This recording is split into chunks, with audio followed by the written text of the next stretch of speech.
कांबळे, गाव तळणी, तालुका औसा, जिल्हा लातूर. बर. माझं लग्न होऊन 14 वर्ष झालं होतं. मला बाळ होत नव्हतं. बर. भरपूर लातूरला दाखवले, सोलापूर दाखवले, उमरगा दाखवले, बक्कळ माहिती केले, कसं कुठंच गुण गेला नाही. बर बर बर बर बर. मग इथं विटभट्टीचं काम करत होते. त्या विटभट्टीच्या कुठं नाही? मालकाने उमरग्याला उमर गेला बरोबर सांग.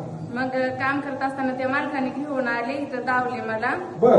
मग दावल्यावर आलो, दुसऱ्या वारीत गुण आला मला.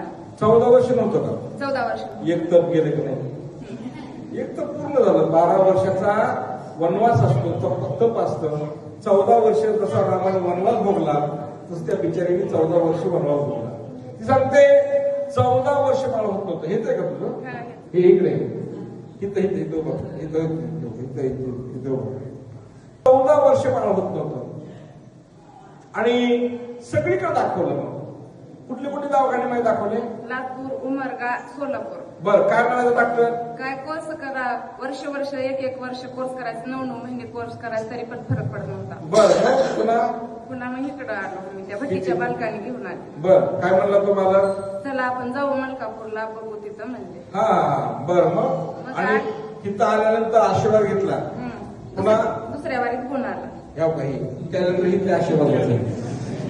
काकू सांगताय 14 वर्ष सगळे दवाखाने केले, उमरगा, लातूर सगळे दवाखाने केले, कुठंही बाळ होत नव्हतं. खूप प्रयत्न केला, बाळच होत नव्हतं. मग इथं आल्या, आशीर्वाद घेतला. आणि आशीर्वाद घेतल्यानंतर हे आशीर्वादाचं कॅलेंडर आहे, प्रसाद आहे. आशीर्वादाचा प्रसाद आहे. सांगताय की मी इथला आशीर्वाद घेतल्यानंतर मला हे बाळ झालंय. हा त्यांचा अनुभव आहे.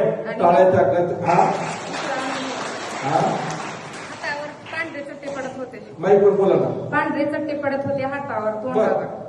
मग मी घरीच फोटोला म्हणले माझी ही चट्टे कमी हो म्हणले. बर. तर काय पडले हातावर. किती चांगलं झालं ना. नवरा आलाय का? कुठे? बाहेर असतील. बाहेर असतील. बरं. नवरा म्हणजे